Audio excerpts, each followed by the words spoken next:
तो देखिए मैं अपने घर पे आ गई हूँ। आपको भी बताया था मैं शादी में आई थी, शादी के बाद अपने घर पे जाऊँगी, तो मैं अपने घर पे आ गई हूँ। तो ये मेरा मायका है, देखना, ठीक है, ये मेरा घर है। पता है शादी के बाद इतनी परेशान हो गई हूँ, मुझे तो बुखार भी आ गया, तबीयत खराब हो गई। राधे राधे सभी को, कैसे हो आप सब? आशा करती हूँ ठीक ही होंगे। आप सबका स्वागत है रचना तो मैं ब्लॉगों में। तो आप सबको पता हुआ कि मैं अपने घर पे आ गई हूँ, मतलब मायके।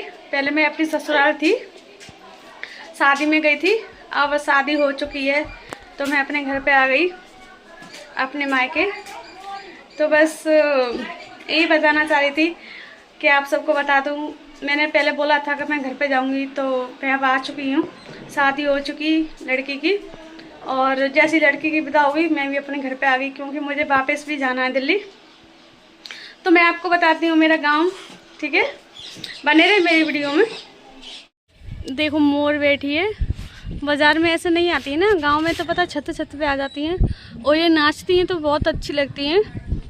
और देखो ये हमारे मतलब पीछे ही पेड़ लगा है, घर के पीछे बेलपत्र का है, और इसमें बेलपत्र लगे हैं। मेरे लड़का बोला था कि नानी ये वो लगे तरबूज, मुझे तरबूज चाहिए। उनको नहीं पता कि बेलपत्र है ये। और ये कुछ देखो, मैंने पीछे का कैमरा कर दिया है, ये पीछे का सीन कुछ ऐसा है। पीछे भी पहले मकान नहीं थे, अब बहुत बन गए हैं। और मैं अपनी छत पे बैठी हूँ, ये लकड़ी रखी है। मोर कैसे देखो, और एक मोर वो बैठी है पेड़ पे, आप उसमें एक वो करती है तो दूसरी वो बोलने लगती है। तो देखिए मैं अपनी छत पे आ गई हूँ। आज मेरा तीसरा दिन है, पर मैंने एक वीडियो भी नहीं बना पाई, क्योंकि इतनी तबीयत खराब हो गई मेरी, क्योंकि शादी में से आई हूँ तो मेरी नींद पूरी नहीं हो पा रही थी इस वजह से। तो देखो गांव में कैसे मोर बोल रही हैं, आवाज़ आ रही होगी आपको। वैसे पता है बाज़ार में अच्छा तो लगता है, पर गांव में इतना अच्छा लगता है, इतना बाज़ार में अच्छा नहीं लगता है। खुली हवा, खुली जगह बहुत अच्छा लगता है। और सब लोग देखो ऐसा कुछ दिखता है हमारे यहाँ से। ये हमारे पीछे का सीन है, मतलब पीछे की साइड में ये मकान बन रहे हैं हमारे। तो मैं छत पे खड़ी हूँ तो दोनों तरफ के दिख रहे हैं, हाँ। और ये हमारा मतलब घर है, ये सामने का सीन है कुछ ऐसा। वीडियो बनाने वाला होता ना तो रोज़ की एक वीडियो बनाता, पर मैंने वीडियो नहीं बना पाई, क्योंकि तबीयत इतनी ख़राब हो जाती है। गांव में आते समय तबीयत ख़राब हो जाती है, और कुछ वीडियो बना भी नहीं पाते हैं। भब्बर इतना होता है बहुत ज़्यादा, घर में बच्चे भब्बर करते हैं। तो इस वजह से मैं छत पे आई हूँ वीडियो बनाने के लिए। तबीयत तो डाउन थी, वीडियो बनाने का मन तो नहीं हो रहा था, पर मैंने सोचा चलो वीडियो बना लेती हूँ आप सबके लिए। तो पता है बहुत दिन बाद मैं अब गांव में आई हूँ अपने मतलब मायके, और अब पता नहीं कब आएंगे। ये नहीं है कि देखो मैं आपको मोर दिखाती हूँ गांव में कैसे मोर आते हैं। तो वीडियो बनाने के लिए मुझे छत पे आना पड़ा, क्योंकि नीचे इतना भब्बा कर रहे हैं बच्चे बहुत ज़्यादा। तो मैंने सोचा चलो गांव में आई हूँ तो एक वीडियो तो बना ही लेती हूँ आप सबके लिए। तो इस वजह से मैं छत पे आई हूँ वीडियो बनाने के लिए। और आज हमारे गांव में नोता हो रहा है, ऊपर देखो मच्छर भी लग रहे हैं।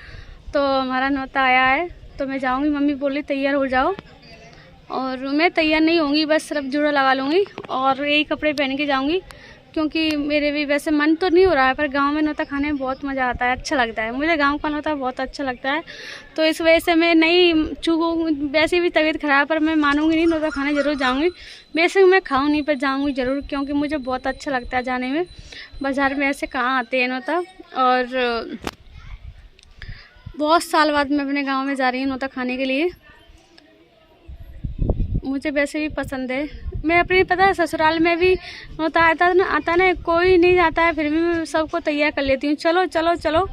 मुझे बहुत अच्छा लगता है नोता जाने में, नोता खाने में। तो बस वही मम्मी बोल रही थी आ जाओ नीचे तैयार हो जाओ। मैंने बोला तुम तैयार हो, मुझे कुछ नहीं करना है। मेरे हाथ पैर में बहुत दर्द हो रहा है, क्योंकि देखो शादी के बाद बहुत थकावन हो जाती है, क्योंकि नींद पूरी नहीं हो पाती है, तो शरीर काम नहीं देता है। और आज तक मुझे लड़की की विदा होती है तो मुझे बहुत रोना आता है, और मैं भी बहुत रोई थी शादी में जब विदा हुई तो फिर मुझे अपने घर की याद आने लगती है। वैसे मेरा मन नहीं हो रहा था पर मैं आ गई, मैंने सोचा चलो अब आई हूँ तो फिर क्या पता कब आऊँगी। तो इस वजह से मम्मी तो मेरी बोल रही थी कि रह जा तू, अब बच्चों की छुट्टी हो गई तो 1 महीना रह जा, पर मैंने मना कर दिया नहीं, क्योंकि बच्चे गाँव में बहुत बिगड़ जाएंगे। तो बस यही आपके लिए बताने के लिए आई थी। यहाँ पे बहुत मोर बोल रही, बहुत अच्छा लगता है,